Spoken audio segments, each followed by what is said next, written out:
Şu anda videomuz başlıyor artık tam anlamıyla. Yürüyüş yaparak çıktığımız yere bakar mısınız? Bir şey itiraf edeyim. İşte Alplerin inekleri, Heidi'nin köyü, Louis Vuitton'undan Prada'sına da Lamborghini'nin standına kadar var. Aman Allah'ım. Bir numarada burası var görülmesi gereken. Yani artık bu iş soyguna döndü arkadaşlar.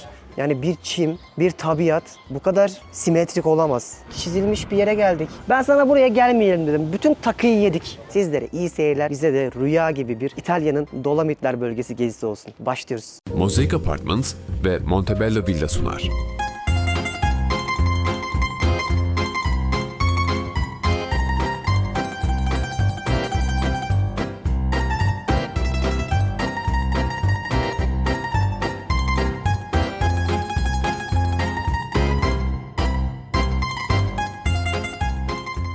Günaydınlar hanımlar beyler. Ben Deniz Pehlivan. Dünya turumun en yeşil olduğunu düşündüğüm ayağı olan İsviçre, İtalya, Avusturya gezimizin böyle tatlı bir durağına hoş geldiniz. Nasılsınız? Umarım her şey harika geçiyordur. Biz dönüş biletimiz olmayan bir yolculuğa çıkmıştık dünya turumuzda. Burçin Hanım'la beraber Schengen vizelerimizi aldıktan sonra Avrupa'da benim de daha önceden pek gitmediğim yerlere gitmeye karar vermiştik. Önce Rodos'a gittik. Oradan uçağa bindik. Münih'e geldik. Araba kiraladık. Oradan Avusturya yaptık. Hallstatt'a kadar indik. Sonra sınırlardan böyle Alplerin eteklerinden geze geze İtalya'nın kuzeyine geldik. Neden geldik buraya? İşte bunları görmek için. Burada çok güzel böyle evlerin olduğu, köylerin olduğu, dağların olduğu Dolomitler bölgesindeyiz. Önceki bölümde burada kalmıştık. Gecelik 200 euro civarında ödüyorsunuz. Buralar takdir edersiniz ki dünyanın en pahalı tatil destinasyonlarından. Böyle dağ evlerinde kalıyorsunuz. Aslında insanların normalde de yaşadıkları evler böyle ama günümüzde isteyenler otel olarak da işletiyorlar. Biz de böyle bir şey tecrübe etmiş olduk. Gayet konforlu, keyifliydi. Bulunduğumuz yerin ismi Ortusei adında bir köydeyiz. Buradan sonra çok ünlü dağların başladığı yerlere gideceğiz. Arabamız da var. Ama şöyle güzel bir kahvaltı yapalım. Rotamızı çıkaralım. Neler yapacağız bir planlayalım. Sizlere de anlatalım. Ama video başlarken ne yapıyoruz? Videoyu durdurmayın, akmaya devam etsin. Telefondan veya tabletten bir videoya bir yorum severek dünya turunuzu izliyoruz. Harika bir çift oldunuz. Enerjiniz yerinizde olsun. Dünya turunda bizim de gidemediğimiz yerlere Deniz bizi götür gibi yorumlar yazarsanız sizin için bu küçücük detay bizim için oldukça kıymetli olur. O zaman hanımlar, beyler ve sevgili çocuklar, sizlere iyi seyirler, bize de rüya gibi bir İtalya'nın Dolomitler bölgesi gezisi olsun. Başlıyoruz. Mosaic Apartments ve Montebello Villa sunar. Günaydınlar, günaydınlar efendim. Şu anda burada müthiş bir hava var. Aslında yazın o sıcak günlerini burada da görüyoruz. Ama şansımıza bugün hava yağdı, bir serinledi. Ama muhtemelen inşallah öğleden sonra açacak.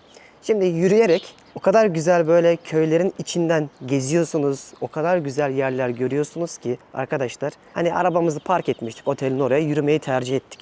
Allah aşkına bir kere daha göstereceğim, dur Burçin. Şu çimi bir kere daha göstereceğim. Ben bunu halı sanıyorum her gördüğümde. Ne ekiyorlar bilmiyorum. İçimizde hani peyzajla ilgilenen varsa lütfen yazın yorumlara. Yani bir çim, bir tabiat bu kadar simetrik olamaz. Yani hepsinde aynı bu arada. Bir tek İtalya'nın kuzeyi ya da İsviçre demiyorum. Bütün Almanya'nın güneyi de öyleydi, Avusturya'da öyleydi, buralarda böyle. O yüzden böyle tatlı tatlı doğayı koruyarak çok güzel evler yapmışlar. Merkez şurada. Gidip yemeğimizi yiyelim, güne bir enerjiyle başlayalım hadi. O kadar huzurlu bir sabah ki şöyle biraz yürüyüş yapalım ya. Biraz spor yapalım dedik aynı zamanda. Bizim spor anca bu kadar oluyor. İnerken gördüğümüz manzaralar böyle. Şöyle bir restoran bulduk. Bar Pitla Stua diye. Göstereyim içeriği de. Böyle çok tatlı. İçeride çok güzel sandviçler vardı. Böyle mozzarellalı, domatesli ve marullu bir şeyler yaptırttık. Isıttı da. Şimdi bunu yiyip enerjiyi alacağız. Ve karınlar doydu. Biraz yüzler gülmeye başladı. 2 kişi 25 euro ödedik. 2 sandviç, 2 tane de kahveye. Buralar tabii ki İtalya'nın güneyine nazaran daha pahalı. Sonuçta İsviçre gibi, Avusturya gibi fiyatları düşünebilirsiniz. Kaldığımız otelin bağlantısını açıklamaya bırakacağım. Orada kalmaya çalışın. Ya da yakın yerlerinde. Çünkü burada oteller 200-250 eurodan başlıyor. Yani karavan park yerine gitseniz orası bile 100 euro. Düşünün karavanda kalmanıza rağmen. Buna göre plan yapmanızı öneririm. Önden almanızı öneririm dostlar. Çok ünlü bir yere gidiyoruz. Hazır mıyız? Seceda. Seceda. Secede'ye gidiyoruz. Dağın başına çıkacağız. Oradan da bir 10 dakika 20 dakika yürüyeceğiz. Müthiş manzaralar başlıyor. Yürüyüş yaparak çıktığımız yere bakar mısınız? Sabah hava yağmurlu ve bulutluydu. Şu çayırları bu şekilde göremiyordunuz ışıktan dolayı. Şimdi çok güzel oldu. Bak bizim kaldığımız otel de şurası. Direkt 5 dakika merkezdeydi. Yürüyerek her yere gidebiliyorduk. Devam. Aslında buradaki teleferiğin olduğu yere başka yol da var. Doğru düzgün gidilen ama biz birazcık yürüyüş yollu olanı seçtik. Hava çok güzel. İnşallah hep bugün böyle olur. Çünkü o zaman zirveleri çok daha net bir şekilde görüp gösterebilirim sizlere. Böyle bir parka denk geldik şimdi. Buranın ismi şeymiş, Aşıklar Tepesi. Her yerde olur ya, Türkiye'de. Buranın da Aşıklar Tepesi bu işte. Buraya gelip gün batımı izleyebiliyor musun? Aşıklar. Aslında böyle küçücük bir kasabadayız. Ta yukarılara kadar tabii evler gidiyor. İnsanlar oralarda da yaşıyorlar. Hani hepsi otel değil. Kışın full karlı oluyormuş. Aralık, Ocak, Şubat'ta en iyi dönemde buralara gelmek için Temmuz, Ağustos, Eylül'müş. Biz de o dönemde geldiğimiz için şanslıyız. Hadi bakalım devam edelim gitmeye. Elimde görmüş olduğunuz kartlar bizim sınırsız teleferiklere biniş kartlarımız. Bir günlük aldık ama bunun 2 günlük, 3 günlük, 5 günlük de paketleri vardı. Bir günlüğüne de 40 küsür euro veriyorsunuz. Ama tek yön gidip gelecek olsanız da 40 küsür euro veriyorsunuz. O yüzden buraya geldiğinizde böyle almanızı öneririm. 47 euro civarındaydı. 67'ymiş, arkadan düzeltme geldi. O civarda bir şey. Şimdi geldiğimiz durağın ismi bu. Seceda diye yazılıyor ve yaklaşık 2500 metreye kadar çıkacağız. Şu an burada hava ısınmaya başladı. Birazdan yukarıda muhtemelen üşüyeceğiz. Hadi bakalım güzel bir manzaralar başlasın. Bir teleferik yolundayız. Bakın onu bile ne kadar şık yapmışlar. Ya bu tamamen zevk meselesi. Sadece bütçe değil. Bazı şeyler, örnek veriyorum, bizde de yapıldığı zaman ne diyoruz? Para vardı, sorun yok ama bu kadarını yapabildik. Hayır abi, bu hem vizyon hem keyif alma. Çünkü bütün binalar güzel. Yani bu binaların bir kuralı, bir sistemi, bir düzeni ya da bir yapan adamı var ki aynı sistemde yapmışlar. Yani bir çiçek koyuyor adam, o bile rengarenk bir hale getiriyor. Yani çok mu para bir çiçek? Hayır, tamamen zevk meselesi. Mesela bizde de şey çok güzeldir. Düzgün bir kasaba anlamında. Gökova'da Akyaka. O taraflarda mesela böyle daha ahşap tasarımlıdır. Bak orada yapabilmişiz mesela, örnek veriyorum. O yüzden gösteriyorum ki bazı detaylar bize de ilham olsun. İşte köyümüzden şimdi teleferiğimize biniyoruz. Böyle güzel köyden böyle tabiatla içmeye başlayacak. Yukarıda artık ormanlar görmeyeceğiz ama devasa zirveler göreceğiz. Hadi gidelim. Burçin Hanım buyurun, bu sizin. Hayatta yemiş olduğunuz kazıklara ne deniyordu? Tecrübe. Tecrübe. Bizler niye varız? Bu kazıkları siz yemeyin diye. Secede'de geçerli değilmiş. Diğer hepsinde geçerli dedi. Yapacak bir şey yok. Yeni bilet alacağız. Bununla da diğerlerine bineceğiz artık. Kötü oldu bu ya. Yani artık bu iş soyguna döndü arkadaşlar. Bunun biraz daha ilerisi var. Oraya da gitmek isterseniz gidiş dönüş 150 euro. Sadece Secede'ye gidiş dönüş 74 euro. Ortadaki durağa gidiş geliş 33 euro. Ve köpeğe bile 7 euro para alıyorlar. Dur birazdan yorumlayacağım. Şu bilet işini halledeyim, anlatacağım. Kocamın suratındaki mutluluk. Ben sana buraya gelmeyelim dedim. Bütün takıyı yedik.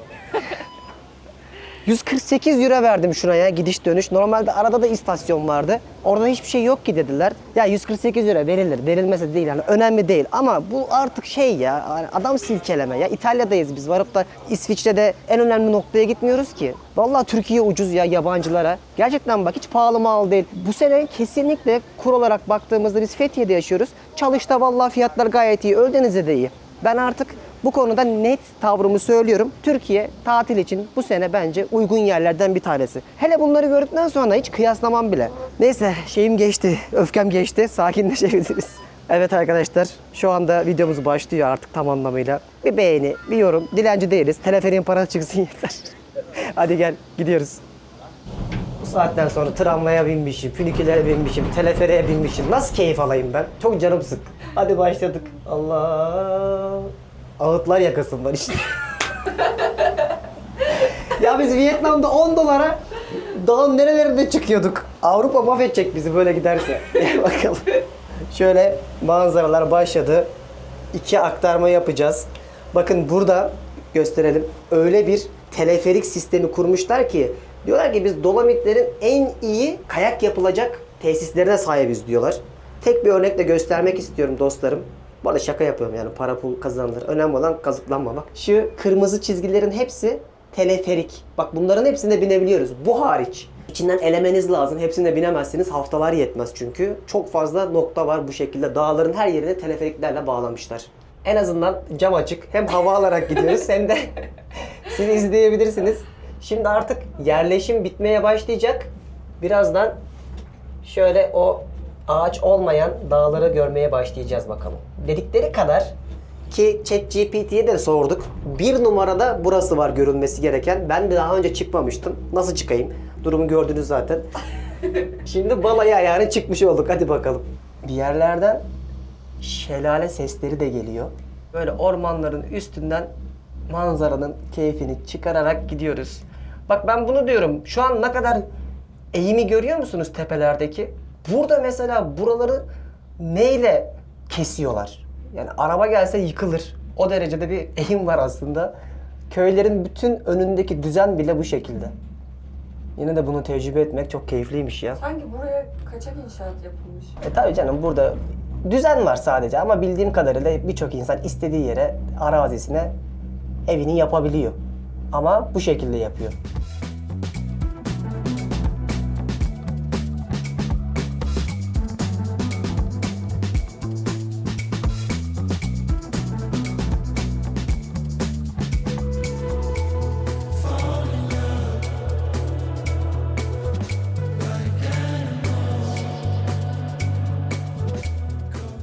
Bakın biz yanlışlıkla ya bu dağ ne kadar fark edebilir deyip ilk durakta inecektik. Adı da Furnes'ti. Sonra kız dedik orada hiçbir şey yok dedi. O zaman dedim niye fiyat olarak koydunuz yoksa madem? Bazen yürüyüş için geliyorlarmış. Tek yön aşağı iniyorlarmış. Bak aklınızda bulunsun, çok önemli bir detay bu arkadaşlar. Ne olursa olsun son durağa kadar gidecek şekilde Seccade'ye biletini alın, kıyın paraya çünkü burada hiçbir şey yok. Devam. Yürüyüş yapmak için tek yön bilet alıyorlar. Sonra dağlarda yürüyorlar. O kadar mesafeyi yürümemek için. Biz buradan artık en yüksek noktaya gideceğiz. Şuradan bakar mısınız? Bakın burada olay değişti. Tek tek füniküler değil, aynı Avusturya'daki gibi çünkü hat çok uzun ve yüksek. Büyük tekli kabinlerle sizi taşıyorlar. Ve burada şu an hava 19 derece. Muhtemelen yukarıda 14-15 derece düşecek. Aşağıda da 26 idi.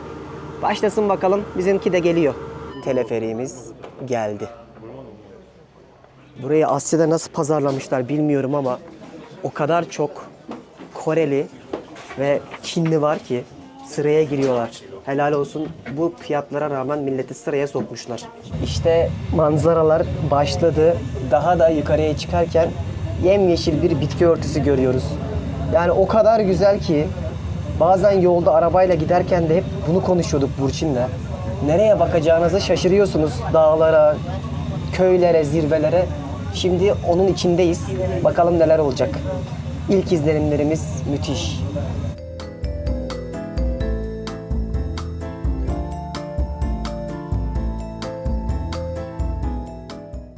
Of of of of bakın.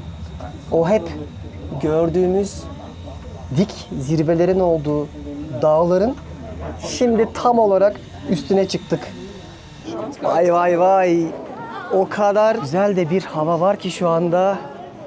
Bakın köyümüz aşağıda kaldı. Şimdi şuradan çıkınca hepsini sırasıyla göstereceğim. Başlıyor. Aman Allah'ım. Arkadaşlar şuraya bakın. Müthiş. Müthiş. İnanılmaz güzel. Gördüğünüz işte o dünyaca ünlü Dolomitlerin zirveleri. Buradaki çayırlar normalde kışın full karlı oluyor ve şu telesiyaj mı diyorlardı. Biz çok kışı bilmediğimiz için, hiç kaymadığımız için onlarla böyle buralarda kayıyorsunuz. Aşağıda da harika köyler var. Onları da gezeriz yine zaten. Bir önceki bölümde şunun arkasına çıkmıştık teleferikle. Şimdi de bu kısmına çıkmış olduk. İsterseniz arabalarla falan da geliniyormuş bu arada. Biz de şurada biraz yürüyüşümüzü yapalım. Bakın biz tam olarak şuradaki köyde kalıyorduk. Bütün bu vadilerden geçerek gidiyorsunuz. Daracık böyle yollardan tek geliş şeklinde ve arada böyle 10-20 tane farklı köy oluyor. Onlarda genelde konaklama, restoran, bar vesaire imkanlarından yararlanıyorsunuz. 2 aktarmayla buraya gelebiliyorsunuz. Zaten ismi de şu şekilde yazıyor. Buradaki restoranlardır, barlardır hepsini kullanabiliyoruz rahat rahat ama önce gelin şu en güzel manzaranın olduğu yerde biraz yürüyüş yapalım. Karlar tabii erimiş. Buraya muhtemelen Mayıs, Haziran gibi gelseydik pek muhtemel karlı tepeler, buzullar görebilirdik. Olsun, böyle de çok güzel. En azından gördüğünüz üzere bahar havasını yaşamak istiyorsanız yazın gelin demişlerdi. Papatyalar açar, çok güzel fotoğraf çekmek için kareler yakalarsınız demişlerdi. Haklılarmış. Gel şuradan şöyle bir yürüyüş yapalım Burç. Yine gezimin hepsini Instagram Bir Hayalin Peşinde hesabımda anlık paylaşıyorum. Oradan takip edersiniz. Burada da yine 5G internet çekiyor. Her gittiğimiz ülkede ne kullanıyorum demiştim. eSIM-IO. Görüyorsunuz dağın başındayız. Yine tek bir eSIM'le 200'den fazla ülkede bu şekilde internete bağlanabiliyorum. Kaç kere de anlattım. Hong Kong'undan, Tayland'ından bu gezimde de kullandığım tek bir eSIM'imle başka bir eSIM almadan sadece hücresel kısmından aktive edip uluslararası dolaşımı açıyorum ve anında internete erişebiliyorum. İster gittiğiniz ülkede paket alabilirsiniz, ister kullandığınız kadar harcarsınız, isterseniz de sınırsız ülke veya kıta paketleri alırsınız. Uygulamayı inceleyin, hepsini göreceksiniz. Bu arada Deniz 100 kodunu kullanın. Eğer ilk defa kullanacaksanız 50 dolara kadar yüklediğiniz bakiye kadar da eSIM-IO size hediye edecek. Hatta şu an Yunanistan paketlerinde, Kıbrıs paketlerinde, Balkanlar paketlerinde %10 da indirim var. Uygulamasını da göreceksiniz zaten. Gönül rahatlığıyla öneririm. Burada bile gördüğünüz üzere internetimiz çekiyor. Hiç sıkıntı yaşamadık. Detayları da açıklamaya bırakırım. Oradan bakarsınız. eSIM-IO bu konuda gerçekten benim şu ana kadar dünya turumdaki en kolay yardımcılarımdan oldu. Siz de yurt dışına çıktığınızda hem bütçesel olsun hem sürekli pasaportla evrakla uğraşmayalım diyorsanız eSIM-IO'yu açıklamaya bıraktığım bağlantıdan indirirsiniz. Böyle bir yere geldik. Şuradaki yürüyüş rotasından ta dağın yamacına kadar gideceğiz. En güzel kısmı başlıyor. Çok iyi değil mi? Muhteşem. Ya şansımızla bir de biz şeyden çok korkuyorduk. Yağmur yağdığı zaman ne fotoğraf ne gezi rahatlığı hiç iyi olmuyor. Direkt hasta da olabiliyorsunuz.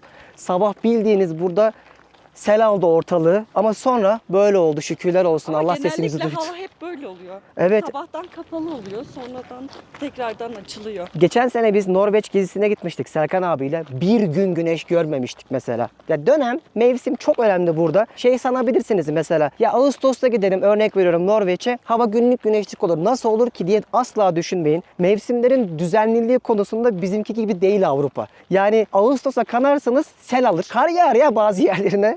Aklınızda bulunsun. Böyle hani ChatGPT'ye falan da sorun. Benim videolarımı da izleyin. Orada daha doğru önerilerde dönemsel olarak bulunabiliyorum. Çünkü mesela Norveç'in en güzel zamanı, en güneşli dönemleri Haziran sonuymuş. Ben de bilmiyordum. Gidip ıslanınca öğrendim. Çok güzel. Şu an hani Heide'nin köylerini geziyormuşuz gibi hissediyoruz. Gerçekten Avrupa'nın, bırakın Avrupa'nın, dünyanın en güzel manzaralarını, dağlarını görebileceğiniz yer diyorlardı.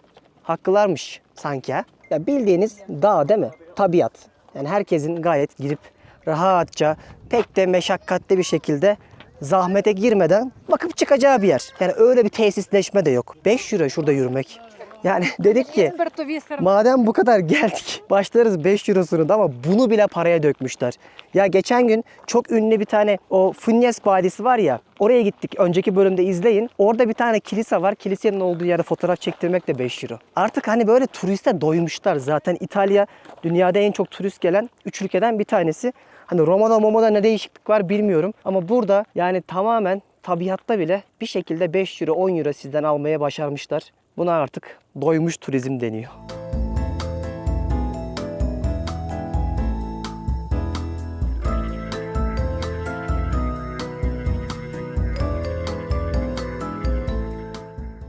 Bir 15-20 dakika yürüdük. Bizi böyle manzaralar karşıladı. Bu kayalıklara çıkılıyor mu bilmiyorum ama birçok insan şuraya gelip manzaranın keyfini sürerek dinleniyor. Aşağıda da muhteşem bir Alpler manzarası var. Bakın biz de doğruya doğru, yanlışa yanlış. Boşu boşuna bence para verdik. Tamamen turist tuzağı orası. Çünkü neden?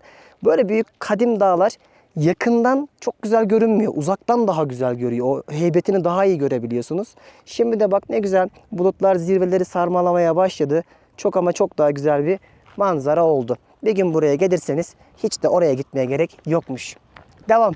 Bakın arkadaşlar bir şey itiraf edeyim. Şuradan çıkmıştık ki ilk başta. Bence en güzel manzara orada değil. Hemen sağa dönünce buradaydı. Böyle dinlenen, piknik yapan, Yürüyüşten gelen insanlar bu güzel manzaranın keyfini çıkartarak hayatlarını yaşıyorlar. Biz de bu şekilde yaşamış olduk. Çok güzeldi. Gerçekten iyi ki geldik. Evet, çok pahalı ama bence hayatta bir kere görülmesi gereken noktalardan bir tanesiydi. O yüzden şimdi buradan ayrılıyoruz. Aşağıya ineceğiz. Bir sonraki köye geçeceğiz.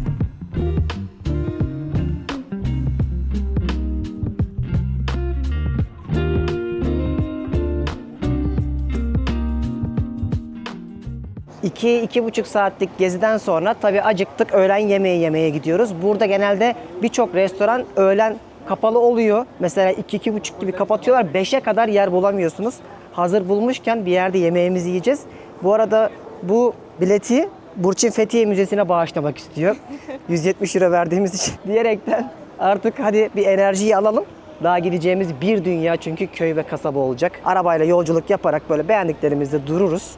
Geldiğimiz mekanın ismi şu Turonda adında bir restoran. Kapının önüne koyduğu bir çiçeklerle bu da ne kadar güzel bir mekan yapmış, görüyor musun? Fiyatlarına bakalım. Pizzalar 12 euroymuş genelde. 20 euroya falan muhtemelen güzel bir yemek yer doyarız. Şöyle bir deniz mahsulü tabağı söyledim ama bu kadar büyüğünü beklemiyordum. Dibine kadar kalamar karidesi de doldurmuşlar. Burçin de makarna söyledi. Böyle bir öğlen yemeği enerjisini alacağız. Devam. Bakalım tadı nasıl?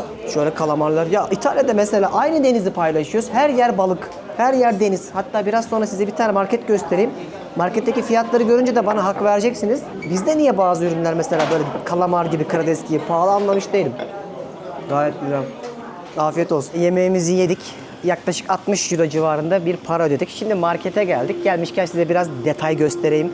Belki siz burada gelip market alışverişi yapıp ev falan tutarsınız diye. Şu muzlar Avrupa'nın çoğu yerinde olduğu gibi sadece 1,69. Karpuzun kilosu 2,29'muş mesela. Çok güzel portakallar var, 3 euro. İtalya böyle bir yer değil normalde. Buralar bence çıldırmış. Tabii tarım ülkesi olduğu için gördüğünüz bütün peynir çeşitleri, ki çoğunun ismini ben de bilmiyorum. Hani 2 eurodan başlıyor. 3 euroya, 4 euroya kadar çıkabiliyor. Burada litrelik sütler var. Genelde 1,19'dan başlıyormuş mesela.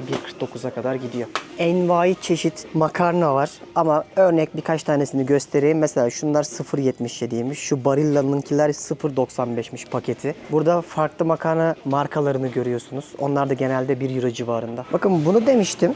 Böyle çok güzel ahtapotlar var, paket. 12 euroymuş paketi. Şurada şu paket somonlar 7,99'muş. Şurada küçük somonlar 7,50'ymiş. Daha da küçükleri 4,50'ymiş. Karidesler 3,99'muş. Ahtapotlar 7,59'muş. Şurada ekmeklere bakalım. Ekmeği kiloyla satıyorlar. Bak kilosu genelde 4 euro civarında. Oradan hesaplarsınız. Bir de et falan göstereyim. Bakın şöyle bir Arjantin steak. Sadece 5,90. Şurada tavuklar var. Kilosu 3 euroymuş. Şurada butlar var. Bak bu mesela çok pahalı. 5,29 kilosu. Yani Yunanistan'da mesela çok daha uygundu fiyatlar ki İtalya'nın bence güneyine insek tabii ki daha da düşerdi. Evet, şimdi bir başkasına doğru yolculuğumuz başlıyor. Böyle tek gidiş, tek geliş şeklinde yolları var. Karşıdaki dağları görüyor musunuz? Bu sefer onun hem sağına hem arka tarafına gitmeye çalışacağız. Bu manzaraların hepsi artık benzer olmaya başlayacak ama köylerin isimleri değişecek. Ben de çok eskiden gelmiştim çoğu şeyi, o yüzden hatırlamıyorum. Biraz benim için de aslında tazeleme oluyor.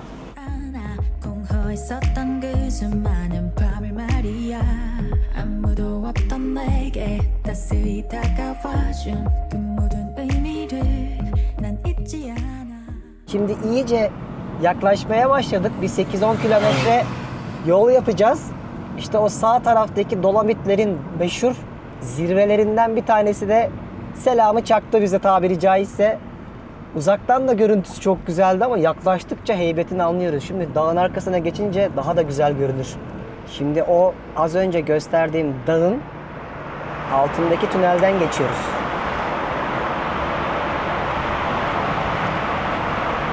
Hazır mısınız? 3, 2, 1. Yine başka bir köye geldik. Buranın ismi San Cristina diye bir köy, kasaba. Ama biz bir sonrakine doğru gidiyoruz. Yine harika bir köye geldik. Gardena diye biliyorum ismini. Böyle çok tatlı bir yer olacak. Soldaki bina çok güzel, meydandakiler çok güzel. O ahşap tasarımı ne kadar güzel yapmışlar, helal olsun. Burada bir yerde arabayı park etmemiz lazım. Şu an park yeri arıyoruz.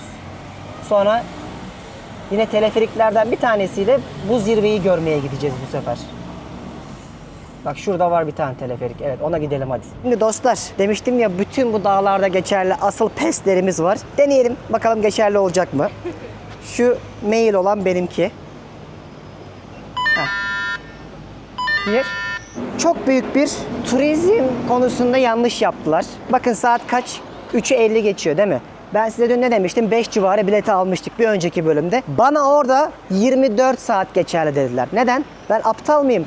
5.38'de bileti alacağım, bir günlük geçerli. 6'da da son teleferik var. Çok emin olarak sordum bunu da. Ve şimdi diyorlar ki biz oraya aradık. İşte öyle bir şey deme. Tabii ki öyle diyecekler ama eksi. Yani İtalya'da da olsanız, Alplerde de olsanız böyle yalan yanlış bilgiler veriyorlar ve sizi mağdur ediyorlar. Sonuçta kusura bakmayın deyip bileti önünüze atıyorlar. Binmeyeceğim buna. Yürü Burçin. Arabayla etrafından dolaşırım. Ülkelerini tanıtacaktık. Tanıtmıyorum. Dönüyoruz Fethiye'ye. Kalk. Toparla bavulları. Enayi gibi hissetmekten dolayı bunu yapıyoruz. Salak mıyız yani biz? Çok emindim de. Yoksa asla böyle bir şey demem. Niye bunu yapıyorum söylüyorum sizlere de. Baştan beri savunduğum bilgiyi yanlış söylemiş olurum size. Biz yandık, siz yanmayın. Bir günlük alırsanız o gün geçerli sadece. 24 saat değil. Diyelim 4 günlük paketler var. 3 gün istediğiniz günü seçebiliyorsunuz. 5 günlük var. Bir de 7 günlük şeklinde gidiyor. Fiyatları da ona göre değişiyor. Eğer çok gezeceğiz, kaya maya da geleceğiz diyorsanız 3-4 günlük alıp geçin. Ve şimdi arabayla şaka diyorum böyle canımız sıkılsa başkalarına tabii ki bineriz de buna binmeyeceğim, yine de ettim. Sıradaki gelsin. Paraşütle de uçabiliyorsun bak. Orada pist var. Sabah çektiğimiz yerden kalkıyor o paraşütler. Şöyle bir manzara keyfi de yaptırıyorlarmış. Gidelim bakalım. Şöyle yolları görmek de çok keyifli zaten. İlla teleferikle bir yere mi çıkacağız?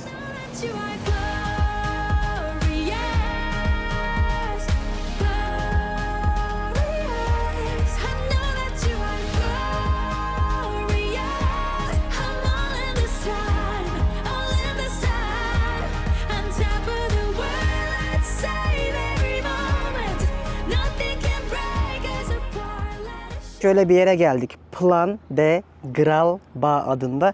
Yolumuzun üstündeydi. Böyle gezeceğiz bundan sonra. Hep böyle bir yere ulaşıyormuş gibi değil, anı yolda yaşamaya karar verdik. Şimdi bir tanesi buydu. Devasa dağın, kayalıklar demek hakaret olur. Bir diğeri de şuydu. İkisini de gördük farklı yönlerinden 1. ve 2. bölümde. Etrafında bak yine söylüyorum arkadaşlar, her yere teleferik var. Orada ayrı var, burada ayrı var, şu karşıda ayrı var, bakın görüyorsunuz. Ve bunların hepsi aslında aynı zamanda dediğim gibi kışın pist. Ama gerçekten hani ekranda ne kadar izlediniz bilmiyorum ama canlı canlı insan görünce onun o şeyini, ihtişamını, büyüklüğünü yakından daha iyi anlıyor.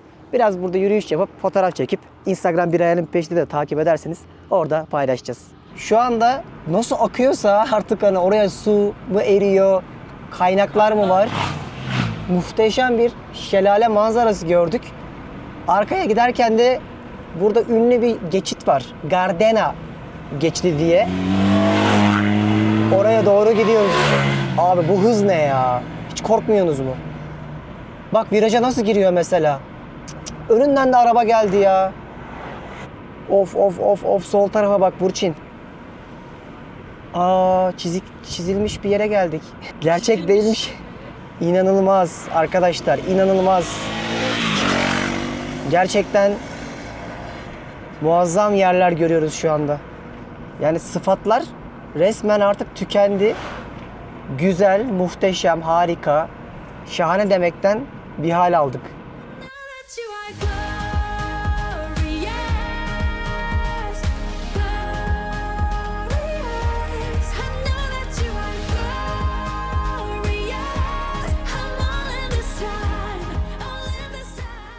İnanılmaz. Şimdi dağın artık tam anlamıyla o geçidi geçtikten sonraki arka köylerine gidiyoruz.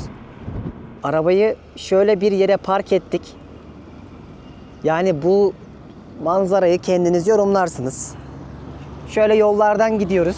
Kıvrıla kıvrıla, tek gidiş tek geliş şeklinde. Buralarda da ayrı zirvelere çıkabileceğiniz teleferikler var. Bizim şimdiki istikametimiz bu aşağıdaki köyler. Zaten başka da yol yok. Yani bundan başka gidebileceğimiz bir yer yoktu. Oradan sonra da diğer dağların ardını aşacağız. Yani anlayacağınız daha gidecek yol çok. Bu gezideki en fazla virajı burada yaşamış olduk. Zaten geçit denmesinin sebebi de o. Diğer tarafa geçerken böyle birazcık meşakkatli oluyor. İşte Alplerin inekleri, Haydi'nin köyü.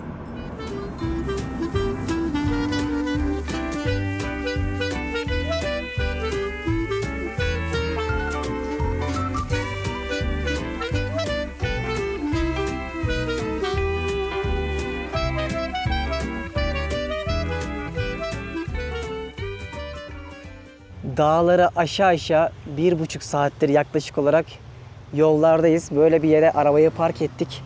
Şurada sulak bir yer var. Orada yanımıza çilekler almıştık.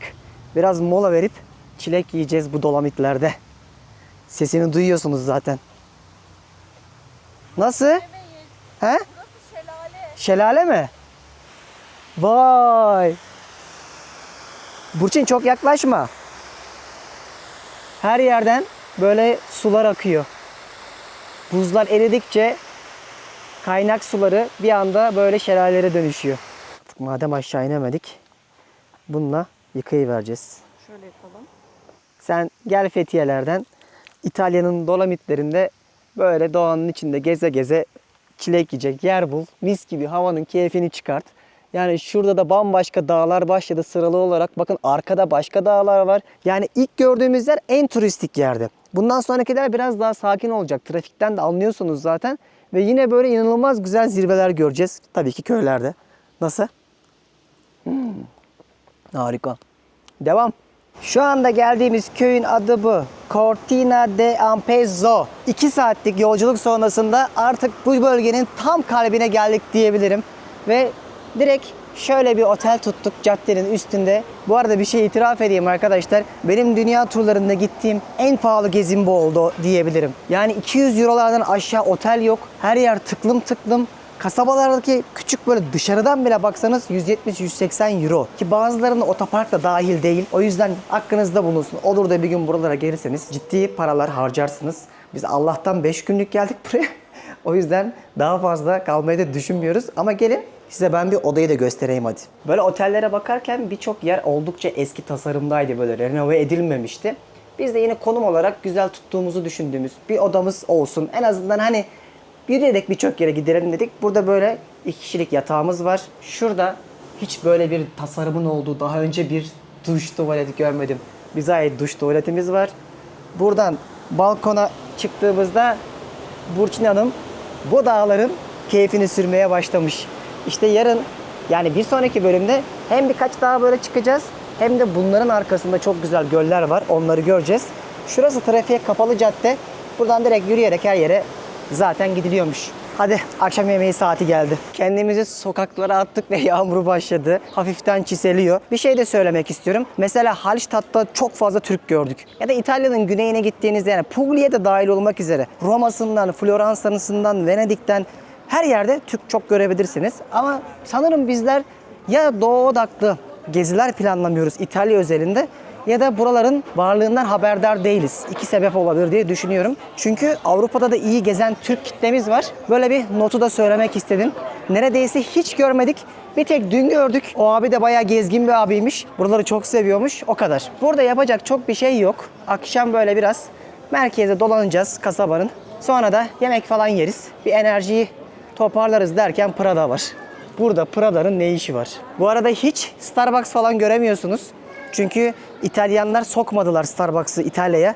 Bildiğim kadarıyla bir yerde var. Roma'da mı, Milano'da mı? O kadar. Az önce Burçin de onu diyor. Ya diyor niye diyor çok fazla işte McDonald's'ından, Starbucks'ından yok diyor. Özellikle Starbucks için cevabı bu. Allah aşkına kaç tane köyde, sizi bilmiyorum ben görmedim. Moncherit'den, Louis Vuitton'undan, Prada'sına, hatta şurada Lamborghini'nin standına kadar var. Biz nasıl bir yere geldik işte oradan tahmin edebilirsiniz dedim ya benim de gittiğim en pahalı yerler diye. Sanırım biz biraz boyumuzdan büyük bir işe kalkıştık. Neyse aman 5 günlük balayı tatili. Böyle şimdi Rolex var bak şurada. Aynen. Yani başka vardır bir dünya marka. Guess var köşede. Biz markaların çoğunu bilmiyoruz. O yüzden tamamen bizim için hani dikkatimizi çekenler. Burada da yine böyle çok güzel evler, Alp evlerini görüyorsunuz. Balkonlarına çiçeklerini ardırmışlar. Ahşap balkonlar. İlk defa gürültülü bir şey duyuyoruz. Ambulans geçti. Güzel yerler. Ama çok şaşırdım yani Rolex. Şimdi hanımın artık enerjisi düşmeye başladı. Görüntü gitmeye başladı. Acıktım diyor. Şaka maka bunu ben diyordum. Yolda da çünkü arabayla sürerken bayağı bir böyle viraj vardı. Yani bu sene gördüğüm en virajlı yerlerden gelmiş olabiliriz. Ve tek gidiş tek geliş. Gerçekten çok dikkat etmek lazım. Buraları gezerken bence önemli olan şey birazcık arabaya hakim olmanız. Aklınızda bulunsun. Yollarda restoranlar, petrol ofisleri vesaire her şey var. Yani şu ana kadar bulamadığımız hiçbir şey olmadı. Tek sıkıntı dediğim gibi akşam 8'den sonra hatta 7'den sonra marketler kapalı oluyor. Restoranların da çoğu ondan sonra kapalı oluyor. Buna göre plan yapın. Biz de bayağı da yol yorgunuyuz. Otelin altında güzel bir restoran gördük. Otelin kendi restoranıymış. Oraya doğru gidip akşam yemeğimizi yiyelim dedik. Saat şu an 8 ama burada kapkaranlık hava 10 gibi olmaya başlıyor.